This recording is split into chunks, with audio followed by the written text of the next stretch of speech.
الحمد لله نحمده ونستعينه ونستغفره ونؤمن به ونتوكل عليه ونعوذ بالله من شرور أنفسنا ومن سيئات أعمالنا من يهده الله فلا مضل له ومن يضلله فلا هادي له ونشهد أن لا إله إلا الله وحده لا شريك له ونشهد أن سيدنا وسندنا وشفيعنا وحبيبنا محمدا عبده ورسوله أرسله بالحق بشيرا ونذيرا وداعيا إلى الله بإذنه وسراجا منيرا وصلى الله عليه وسلم تسليما كثيرا كثيرا أما بعد قال الله تبارك وتعالى في كتابه الكريم إن تنصروا الله ينصركم ويثبت أقدامكم وقال تعالى في آية أخرى وأنتم الأعلون إن كنتم مؤمنين صدق الله العلي العظيم قال رسول الله صلى الله عليه وسلم بدأ الإسلام غريبا وسيعود غريبا كما بدأ فطوبى للغرباء أو كما قال رسولنا ونبينا محمد صلى الله عليه وسلم صدق رسوله النبي الكريم جہاں میں اہل ایمان صورت خورشید جیتے ہیں، جہاں میں اہل ایمان صورت خورشید جیتے ہیں، ادھر ڈوبے ادھر نکلے ادھر نکلے ادھر ڈوبے۔ توحید کی امانت سینوں میں ہے ہمارے، آسا نہیں مٹانا، نام و نشان ہمارا باطل سے دبنے والے، اے آسما نہیں ہم 100 بار کر چکا ہے تو امتحان ہمارا۔ مغرب کی وادیوں میں گونجی اذان ہماری، مغرب کی وادیوں میں گونجی اذان ہماری، رکتا نہ تھا کسی سے سیل رواں ہمارا۔ اے گلستان اندلس وہ دن ہے یاد تجھ کو تھا تیری ڈالیوں میں جب آشیاں ہمارا۔ اے موج دجلہ تو بھی پہچانتی ہے ہم کو، اے موج گنگا اے موج جمنا، اے موج دجلہ تو بھی پہچانتی ہے ہم کو۔ اب تک ہے تیرا دریا افسانہ خواں ہمارا، تیغوں کے سائے میں ہم پل کر جمع ہوئے ہیں، خنجر ہلال کا ہے قومی نشان ہمارا۔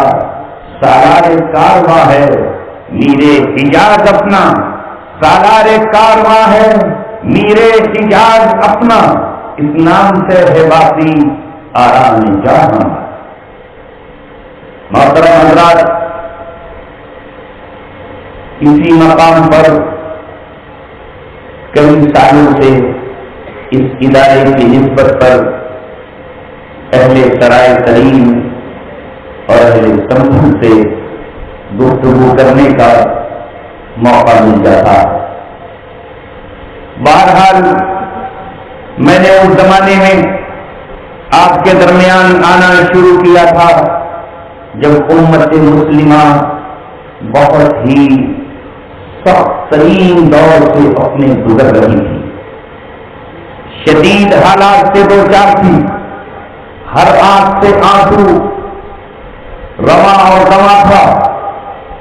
ہم میں سے نہ جانے کتنے لوگ مایوسیوں کا شکار ہو چلے تھے اور باطل کے خیموں میں خوشیوں کے چراغ جلائے جا رہے تھے، اور دشمنان اسلام 21ویں صدی کے آغاز پر جب وہ اکٹھے ہو چکے تھے، متحد ہو چکے تھے اور 100 سال سے امت مسلمہ کا خون پی کر جب وہ تندرست و توانا ہو چکے تھے، جب انہوں نے عالم اسلام کو اتنا کمزور کر دیا تھا کہ دور دور تک پرچم اسلام کا تھامنے والا انہیں نظر نہیں آ رہا تھا، وہ جب چاروں طرف سیٹلائٹ سے دنیا پر نظر ڈالتے تو ہر جگہ انہیں اپنے ایجنٹ نظر آتے، ہر عدالت میں انہیں اپنا قانون چلتا نظر آتا تھا، مشرق سے لے کے مغرب تک کوئی ایک خطہ سوائے ایک معمولی سے علاقے کے انہیں ایسا نظر نہیں آتا تھا جہاں ان کا فرما روا اور ان کا کوئی پالتو چوکیدار نہ بیٹھا۔ یہاں تک کہ وہ سرزمین جو کبھی مسلمانوں کی ہوا کرتی تھی وہ بھی ان کے قبضے میں چلی گئی، یہاں تک کہ وہ گرم سمندر جو کبھی مسلمانوں کی وراثت اور امانت ہوا کرتے تھے اس پر بھی ان کے بحری بیڑے دوڑنے لگے، یہاں تک کہ وہ فضا جو تقدس سے مالا مال تھی وہ بھی ان کے زیر نگین آ گئی۔ تو انہوں نے یہ اعلان کر ہی دیا کہ اب اس دنیا پر ہمارا ہی نظام چلے گا۔ یہ اعلان 1992 میں کیا گیا جس نظام کا نام تھا نیو ورلڈ آرڈر، جدید نظام عالم۔ نیو ورلڈ آرڈر، دنیا پر انہوں نے یہ اعلان کیا کہ اب ہمارا حکم چلے گا، کوئی ہمارے حکم کا النگھن نہیں کر سکتا اور کوئی اس کے النگھن کرنے کی جرأت اور جسارت بھی نہیں کر سکتا۔ یعنی 20ویں صدی کا آخری حصہ تھا جس کے تقریباً 8 سال باقی تھے۔ روئے زمین محمد رسول اللہ صلی اللہ علیہ وسلم کی حدیث کے اس حصے کو اپنی آنکھوں سے دیکھ رہی تھی، عملاً وہ زمین پہ نافذ کر دیا گیا تھا جس کی طرف آپ صلی اللہ علیہ وسلم نے اشارہ فرمایا تھا، یوشک ان تداعی علیکم الامم، ان قریب وہ وقت آ جائے گا کہ ساری دنیا کی قومیں مل کر تمہیں کھا لینے کے لیے ایک دوسرے کو انویٹیشن دیں گی، ایک دوسرے کو دعوت دی جائے گی۔ ان تداعی علیکم الامم کما تداعی الاکلۃ الی قصعتها، جس طرح بھوکے لوگوں کو بھوک کے وقت میں ایک دسترخوان کی طرف بلایا جاتا ہے، آؤ کھانا تیار ہے، دسترخوان بچھا دیا گیا ہے، جس طرح بھوک کے عالم میں بھوکے لوگ دسترخوان سے ٹوٹ پڑتے ہیں کھانے کی طرف، اسی طرح ساری دنیا کی قوموں کا مطمح نظر ایک ہوگا، ایجنڈا ایک ہوگا، ہدف ایک ہوگا، ٹارگیٹ ایک ہی ہوگا، اور وہ یہ ہوگا کہ امت مسلمہ کا لہو شراب کی بوتلوں میں کس طرح پینا ہے، امت مسلمہ کا گوشت جسم میں کاٹ کر کل کی جاہلیت کی طرح کس طرح بھون کر کے آگ پہ تل کے کھانا ہے، کس طرح امت مسلمہ کی کھوپڑیاں قلم کر کے انہیں سکھا کر انہیں پیالے بنا کر کے ان میں ان کا لہو پینا ہے، کس طرح مسلمان بیٹیوں کو جو حاملہ ہوں ان کو زمین پہ زبردستی لٹا کر ان کا پیٹ چاک کیا جائے اور ان کے پیٹ پر عیسائیوں کا نشان صلیب یعنی کراس بنایا جائے، وہ تڑپتی رہے کہ میرا بیٹا ایک مسلمان باپ کا نطفہ ہے، میرا رحم ایک صاحب ایمان کا رحم ہے، میرے رحم میں اسلام کا شیر اور محمد رسول اللہ کا غلام پرورش پا رہا ہے، جو جنم لیتے ہی اس کے کان میں اللہ اکبر پڑھی جائے گی، جس کے دوسرے کان میں اقامت کہی جائے گی، جو ننھے منھے قدموں سے مسجدوں کی طرف جائے گا، جب بولنے کے قابل ہوگا تو پہلا لفظ لا الہ الا اللہ محمد رسول اللہ پڑھے گا۔ میں اپنے اس حسین خوبصورت نوجوان کا نام یا تو عمر رکھ دوں گی، یا ابو بکر کے نام پر رکھوں گی، یا اسے علی مرتضی کا نام دوں گی، یا میں اسے خالد بن ولید جیسا نام دوں گی، یا میں اسے اسلام کے سپہ سالار صلاح الدین ایوبی کے نام سے آراستہ کروں گی، یا میں اسے نور الدین زنگی بنانے کا خواب دیکھوں گی، یا اس کا نام معین الدین رکھا جائے گا۔ مگر ہائے وہ ماں، اس کے ہاتھ میں اسی طرح میخیں ٹھوک دی گئی جس طرح فرعون نے ٹھوکی تھی، اس کے پیروں میں اسی طرح گل میخیں گاڑ دی گئی جس طرح فرعون کے جلادوں نے آسیہ کے جسم میں گاڑی تھی، اور اس ماں کا پیٹ چاک کر کے اس کا لفظ جگر نکال لیا گیا، اور اس ننھی سی کلی پر وہ ظلم و ستم کھایا گیا کہ دنیا کی کوئی قوم اس منظر کو دیکھ کر تاپ نہیں لا سکتی۔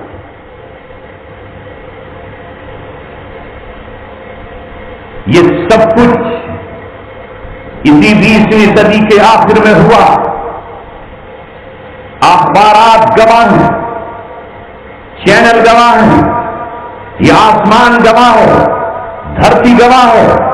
کیا صومالیہ میں یہ نہیں ہوا؟ کیا بوسنیا ہرزیگووینا میں نہیں ہوا؟ کیا یہ چیچنیا میں نہیں ہوا؟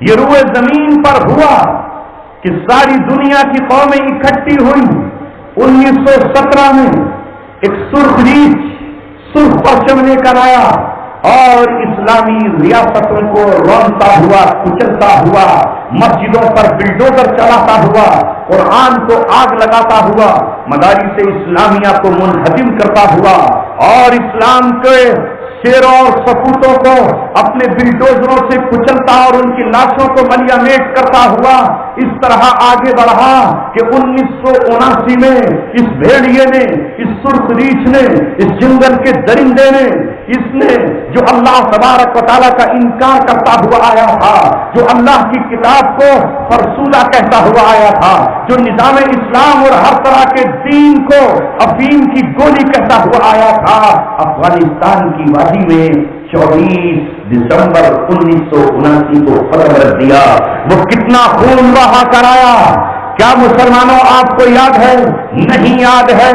کوئی اس کے خلاف اٹھا؟ کسی نے اس کو دہشت گرد کہا؟ کسی نے اس قاتل کے خلاف کوئی مضمون لکھا؟ نہیں، ساری دنیا اس کی پوچھ پر کھڑی تھی۔ مجھے بتاؤ نوجوانوں، اے میری تیسری نسل، اے موجودہ جنریشن، اے پڑھے لکھے لوگوں، اے وہ لوگ جو پہلے مسلمان ہو بعد میں انسان، پہلے آپ صاحب ایمان ہو اور بعد میں کچھ اور، غور کیوں نہیں کرتے؟ مداری کی ڈگڈگ سے کیوں متاثر ہو جاتے ہو؟ جادوگروں کے سانپوں کو دیکھ کر کیوں حقیقی سانپ سمجھنے لگتے ہو؟ کیوں بندروں کا تماشا دیکھ کر نہیں سمجھتے کہ یہ ہمیں لوٹنے کے لیے آیا ہے؟ چوراہوں پر کھڑے ہوئے لوگوں نے جو اپنی پٹاری لگا رکھی ہے اور سانپ کا تماشا دکھانے والے ہمیں لوٹنے کے لیے آئے ہیں، ان سے اپنے آپ کو کیوں نہیں بچاتے؟ کہاں تھے اس وقت جمہوریت کے دعوے دار؟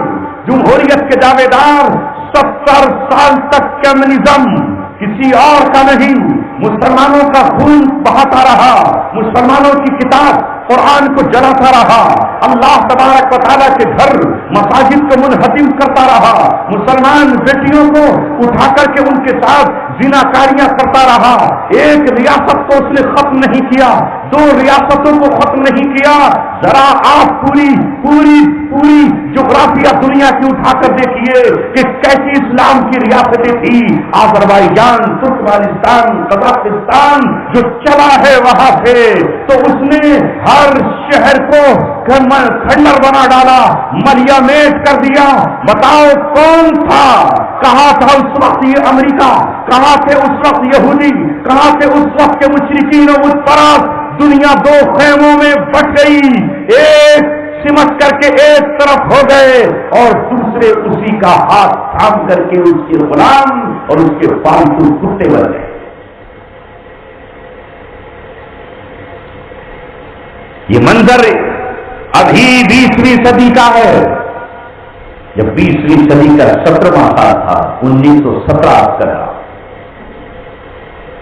ابھی مسلمانوں کی خلافت کا چراغ گل ہونے میں کچھ دن باقی ہیں.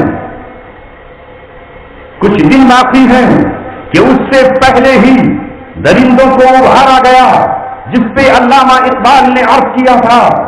علامہ اقبال نے کہا تھا دنیا کو ہے پھر مار کے روح و بدن پیش، تہذیب نے پھر اپنے درندوں کو ابھارا.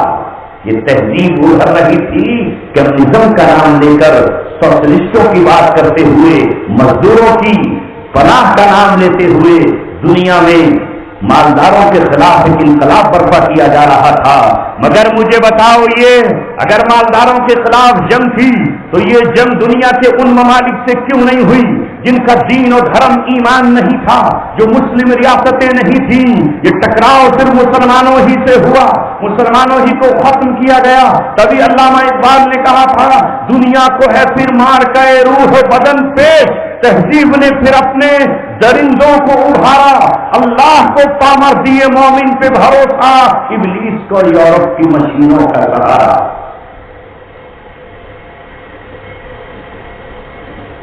بلاخر سے کس نے مقابلہ کیا؟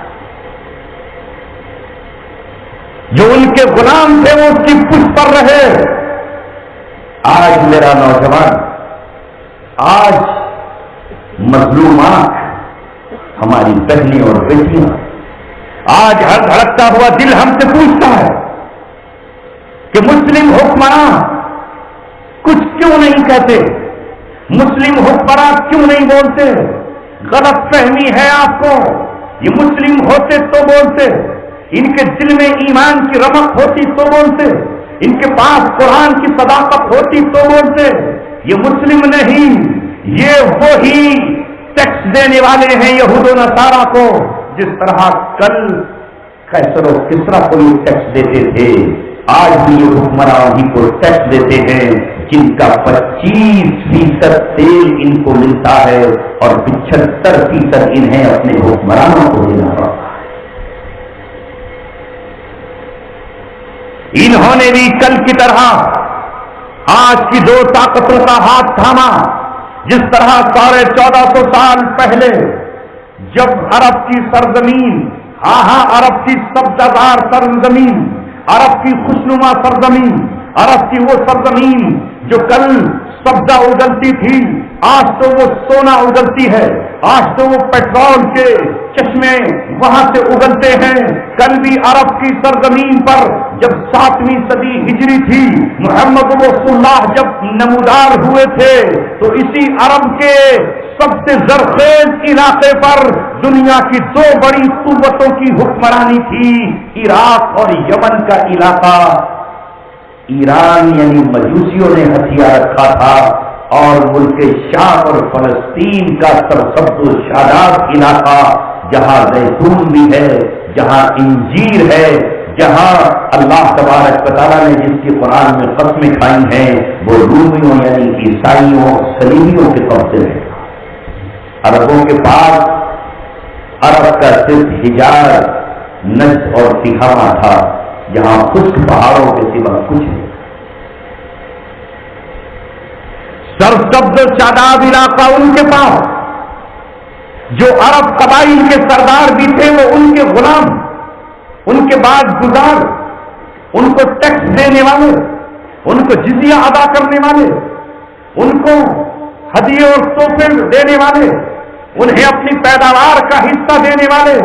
ہاں یہی خشک علاقہ تھا جہاں پھٹے ہوئے کپڑے تھے، جہاں صرف بچوں کی گزر کے لیے دودھ دینے والی ایک ہاتھ بکری کسی کے پاس ہوتی تھی، جہاں سواری کرنے کے لیے بڑی مشکل سے کسی کے پاس ایک اونٹ ہوا کرتا تھا. یہی وجہ ہے کہ محمد رسول اللہ صلی اللہ علیہ وسلم کی آخری جنگ یعنی غزوہ تبوک، جبکہ محمد رسول اللہ صلی اللہ علیہ وسلم نے جزیرۃ العرب کے اکثر حصے کو فتح کر لیا ہے. جب آپ پہلی مرتبہ رومیوں کے مقابلے پر نکلے ہیں تو آپ کے پاس اتنے اونٹ بھی نہ تھے کہ آپ اپنے تمام صحابہ کو اس پر شریک کر لیتے. کچھ غریب صحابہ آپ کے پاس آئے, تنگ دست صحابہ آپ کے پاس آئے اور آپ سے کہا کہ ہم آپ کے ساتھ چلنا چاہتے ہیں, ہم آپ کے ساتھ میدانوں کی طرف نکلنا چاہتے ہیں, ہم اپنے دلوں کا ارمان یہودیوں سے مقابلہ عیسائیوں سے کر کے بجھانا چاہتے ہیں. تو رسول پاک صلی اللہ علیہ وسلم نے کہا کہ میرے پاس سواریاں نہیں ہیں, میں تمہیں کیسے سوار کروں گا. ایک اونٹ پر سوار ہونے کے لیے 18 آدمی ہیں. اس تبوک کے سفر پر ایک اونٹ 18 آدمیوں کے حصے میں آیا ہے. اتنی بڑی فتح کے بعد بھی محمد رسول اللہ کے پاس کل اتنا اثاثہ نہ تھا کہ ساروں کو آپ شریک کر لیتے. یہ صحابہ روتے ہوئے گئے, یہ بلکتے ہوئے گئے, یہ تڑپتے ہوئے گئے, یہ آنسو بہاتے ہوئے گئے. اور جب یہ روتے ہوئے گئے تو اللہ تبارک و تعالیٰ نے ان کے آنسو کی منظر کشی قرآن مقدس میں کی. جب نبی تبوک سے واپس آئے تو ایک مقام پر رسول پاک صلی اللہ علیہ وسلم نے فرمایا, اے میرے صحابہ, انا فی المدینہ قوما, مدینے کے اندر ایک قوم ایسی رہتی ہے, ما سرتم, جو مدینے سے نکلی بھی نہیں, وما قطعتم, ما قطعوا وادیا, جنہوں نے تمہارے ساتھ کسی وادی کو قطع بھی نہیں کیا, کسی گھاٹی کو عبور بھی نہیں کیا, مگر اللہ تبارک و تعالیٰ نے ان کو ثواب میں تمہارے ساتھ برابر کا شریک ٹھہرایا ہے. تو صحابہ نے کہا, اللہ کے رسول, وہ کون سی جماعت ہے, وہ کون لوگ ہیں کہ جو نہ ہمارے ساتھ سفر میں آئے, نہ انہیں تھکن پہنچی, نہ انہیں پیاس لگی, نہ انہیں بھوک لگی, نہ ان کے پیروں میں چھالے پڑے, نہ وہ اونٹوں پر سوار ہوئے, نہ گردوں کو بار ان کی ناک تک پہنچی, لیکن وہ ہمارے ساتھ ثواب میں کیسے شریک ہے. رسول اللہ نے فرمایا, یہ وہ لوگ ہیں جو مجھ سے سواریوں کے لیے سوال کرنے آئے تھے, مگر میں نے کہا کہ ایک آدمی کہا, 18 آدمی ایک اونٹ کے لیے میں نے طے کیے ہیں, تم یہیں بیٹھ جاؤ. مگر وہ روتے ہوئے گئے, دل تمہارے ساتھ تھے. اللہ نے مدینے میں ہوتے ہوئے ہر قدم پر ان کو تمہارا شریک ٹھہرایا ہے. جو نیکیاں تمہیں ملی وہی ان کو. یہاں سے ایک اور مسئلہ بھی سمجھ لیجیے, جو دل سے جس کے ساتھ ہے, اللہ اسی دل کے مطابق اس کے ساتھ فیصلے ہے. جس کا دل جس کے ساتھ ہو, مجبوری اللہ دیکھتے ہوئے اسے وہ اجر آج بھی عطا فرمائے. تو میں یاد کر رہا تھا کہ اتنے بعد بھی یہ حالات تھے غربت کے, تو جب رسول اللہ تشریف لائے تو کیا ہوا. مگر اے مسلمانوں, محمد رسول اللہ سے محبت کرنے والوں, سیرت پاک صلی اللہ علیہ وسلم کو سننے کا جذبہ رکھنے والوں, میلاد نبی پر خوشیاں منانے والوں, میرا نبی اپنے میلاد کی خوشیاں منانے نہیں آیا, جشن منانے نہیں آیا, کیک کاٹنے اور موم بتیاں جلانے نہیں آیا, گھروں کو کنکموں سے روشنی کرنے کے لیے نہیں آیا, بلکہ میرا نبی تو ہدایت کی وہ زنجیر لے کر آیا تھا جسے اس نے اپنے صحابہ سے کہا تھا کہ رومیوں کے آخری قلعے قسطنطنیہ پر بھی پرچم اسلام کو لہرا دینا اور عیسائیوں کے گلے سے صلیب کو نکال کر توڑ کر پھینک دینا, ان کی پیشانی پر بھی کلمہ طیبہ لا الہ الا اللہ لکھ دینا. اپنے صحابہ سے کہا تھا, تم رخ جس طرف چاہو ادھر رخ کر لینا, کوئی شمال کی طرف نکل جائے تو کوئی جنوب کی طرف نکل جائے, کوئی مشرق کی طرف نکل جائے تو کوئی مغرب کی طرف نکل جائے, دنیا کے آخری خطے تک پہنچ جانا تاریخ گواہ ہے. عقبہ بن نافع علیہ الرحمہ عمرو بن عاص کے بھانجے ہیں, صحابی نہیں ہیں, تابعی ہے, تابعی. اللہ اکبر, انہوں نے تیونس کو فتح کیا, انہوں نے سوڈان کو فتح کیا, افریقہ کو فتح کیا, عرب سے نکل کر افریقہ میں داخل ہو گئے, اور افریقہ کو فتح کرتے ہوئے انہوں نے ایک مقام پر شہر بسانا چاہا. کہا، لوگوں نے کہا اے عقبہ بن نافع، یہ شہر درندوں کا شہر ہے، یہ شہر ہاتھیوں کا شہر ہے، یہ سانپوں اور بچھوؤں کی نگری ہے، یہ زہریلے جانوروں کی آماج گاہ ہے، یہاں تم شہر کیوں بسانا چاہتے ہو؟ تو انہوں نے کہا دفاعی نقطۂ نگاہ سے یہ بہت اہم ترین مقام ہے، میں یہاں شہر بساؤں گا۔ اور رہا جانوروں اور زہریلے جانوروں کا مرحلہ، تو کھڑے ہو کر انہوں نے ایک چوٹی پر پہاڑ کی کہا، اے جنگل کے جانوروں، ایھا الحیات والسباع، ایھا النمار وایھا الذئاب، سنو، آج سے محمد رسول اللہ کے غلاموں نے اس مقام کو اپنا مسکن بنا لیا ہے، یہاں شہر بسایا جائے گا۔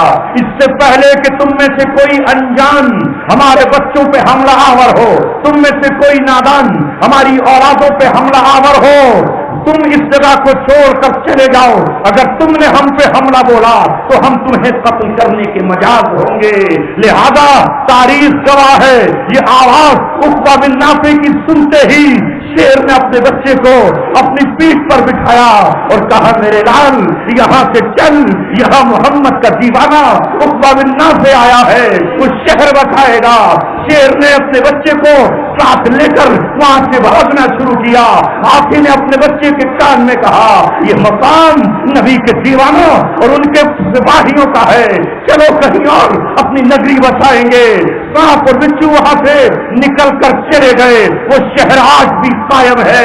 پھر عقبہ بن نافع علاقوں کو فتح کرتے کرتے آگے بڑھے، یہاں تک کہ وہ سمندر تک پہنچ گئے۔ جب سمندر سامنے آیا تو کشتی ان کے پاس نہ تھی، اس وقت وہ گھوڑے پر سوار تھے، حسرت بھری نگاہ سے آسمان کو دیکھا اور کہا اے مولا یہ سمندر میرے راستے میں رکاوٹ بن گیا، اگر یہ نہ آتا تو جہاں تک میرا گھوڑا دوڑ سکتا تھا میں اپنے گھوڑے کو وہاں تک دوڑاتا ہوا چلا جاتا، پھر بھی انہوں نے اپنے گھوڑے کو دریا میں ڈال دیا۔ جب گھوڑے کے پانی پیٹ تک آیا تو تلوار فضا میں لہرا کر کہا اے سمندر گواہ رہنا، اے میرے گھوڑے تو بھی گواہ رہنا، اگر سمندر بیچ میں آڑے نہیں آتا تو جہاں تک خشکی مجھے نظر آتی اللہ کا کلمہ میں وہاں تک بلند کرتا چلا۔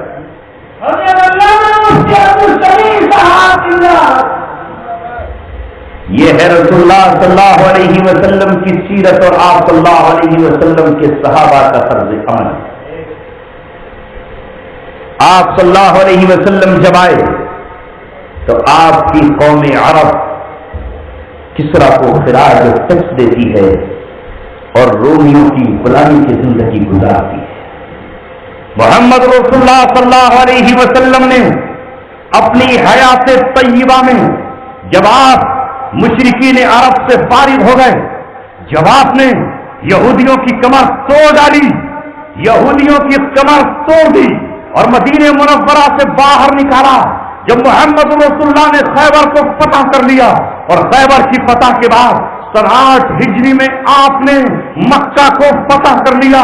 فتح مکہ کے بعد اگلے ہی سال جب 9 ہجری میں ابو بکر صدیق کو امیر حج بنا کر آپ نے روانہ کیا مکہ المعظمہ کی طرف، تو آپ صلی اللہ علیہ وسلم کے پاس جبریل آئے۔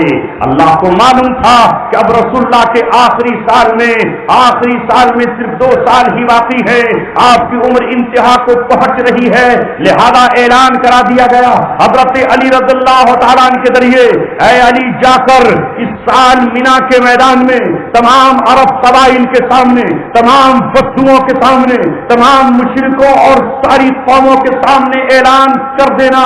کیا اعلان کرنا؟ پہلا اعلان حضرت علی نے کیا کہ کوئی کافر جنت میں داخل نہیں ہو، لا يدخل الكافر الجنت ابدا، کوئی جنت میں داخل نہیں کبھی بھی کسی حال میں۔ دوسرا اعلان کیا آج کے بعد کوئی بھی خانہ کعبہ کا ننگے ہو کر طواف نہیں کرے گا، اس سے پہلے ننگے ہو کے طواف کرے، کیونکہ جب قوم جاہلیت کی طرف جاتی ہے تو ننگی ہو کر پھرتی ہیں، جیسے آپ کے ملک میں پھرتی ہیں جینی، تو کہتا ہوں تو کپڑے پہنوں، کہتے ننگے رہنا ہی عبادت، یہ انگریز وہ تو اللہ تعالیٰ نے ان کو ٹھنڈے ملکوں میں پیدا کیا. اگر یہ آگ کے جیسے گرم ملک میں ہوتے چٹی بھی جسم پہ نظر نہیں آتی. 1-2 مہینے کا موسم آتا ہے اسی میں پورے ننگے ہو جاتے ہیں. یہ ہے ان کی تہذیب. اس زمانے میں بھی یہی کرتے تھے. حضرت علی نے اعلان کیا کہ آج کے بعد کوئی ننگے ہو کر طواف نہیں کرے گا. ان کا عقیدہ تھا, ان کا ایمان تھا, ان کی شردھا تھی کہ جن کپڑوں میں گناہ کیے ہیں ان کپڑوں میں اگر ہم نے حج کر لیا, طواف کر لیا تو ہم گندے ہی رہ گئے. یہ ان کا ایمان.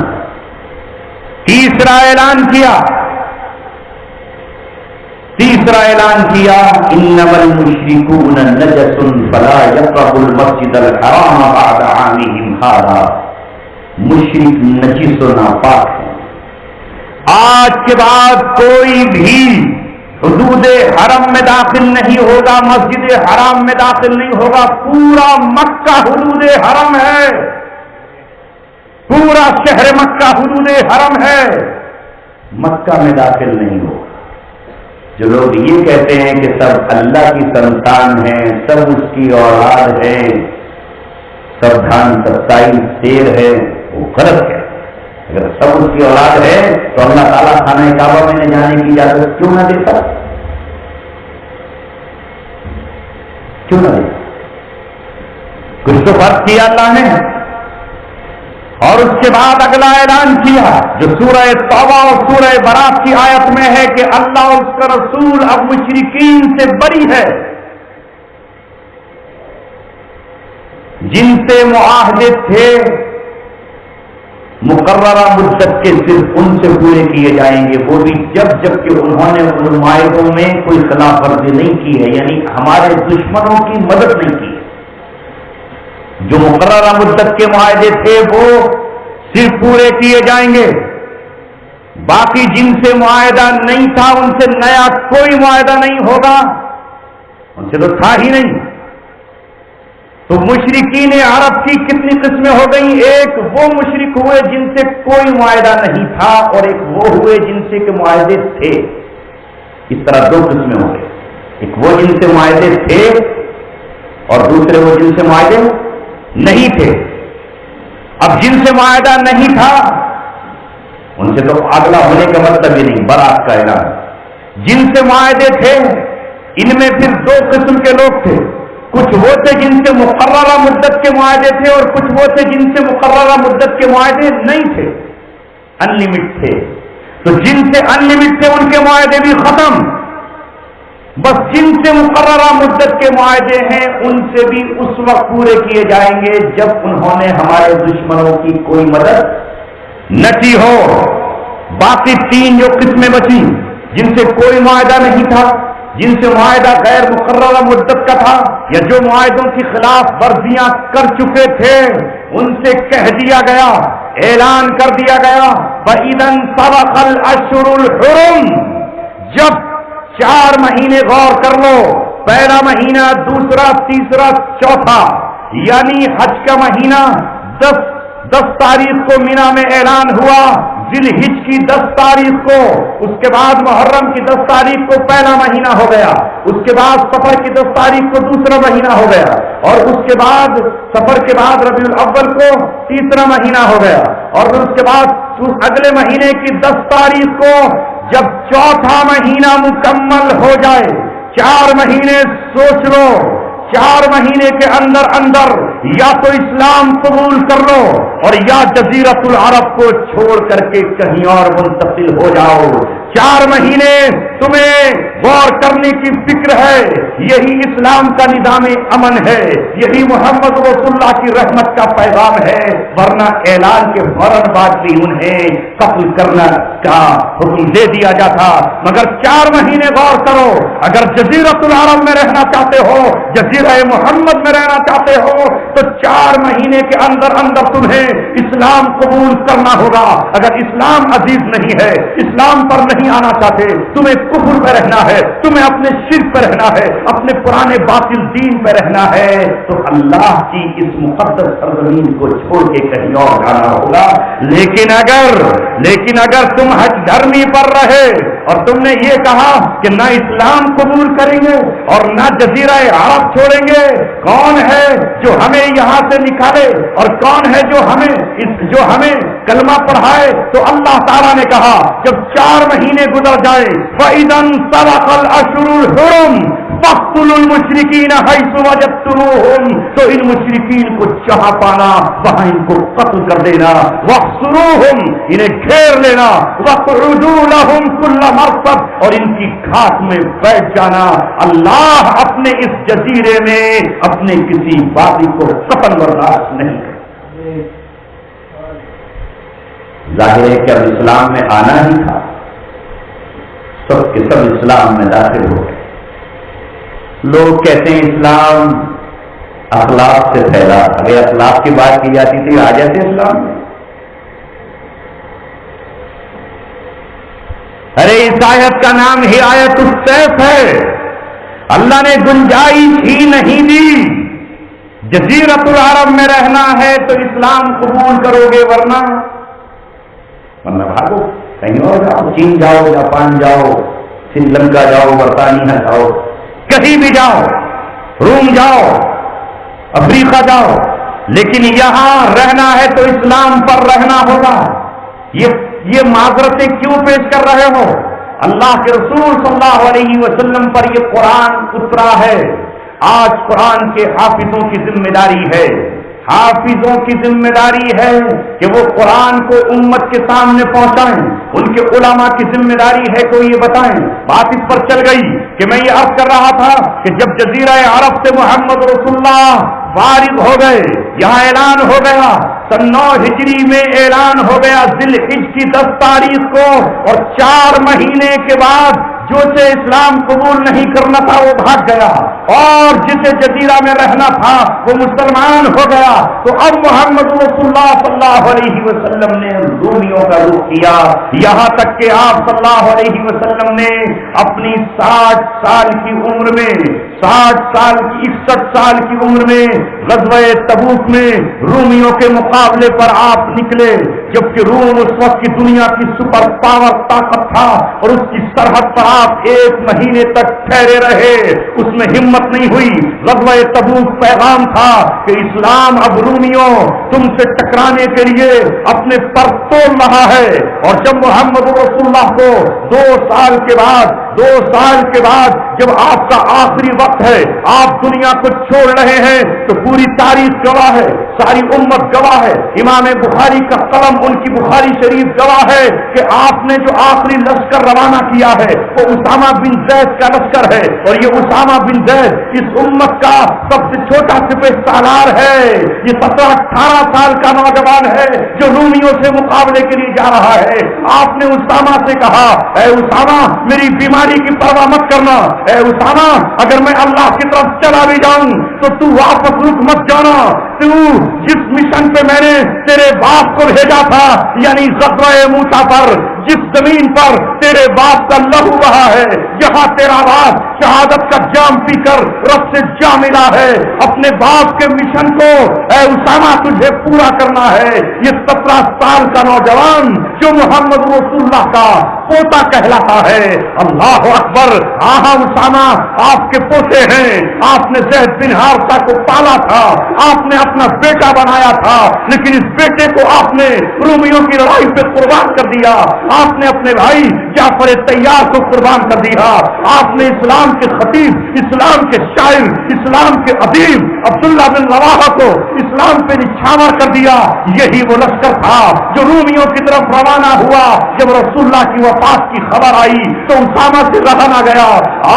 وہ جس نے رسول کے دامن میں پیدائش کی ہو، جو آپ کی باہوں میں جھولا ہو، جو آپ کے سینے سے چمٹا ہو، وہ محمد رسول اللہ کو اس حال میں چھوڑ کر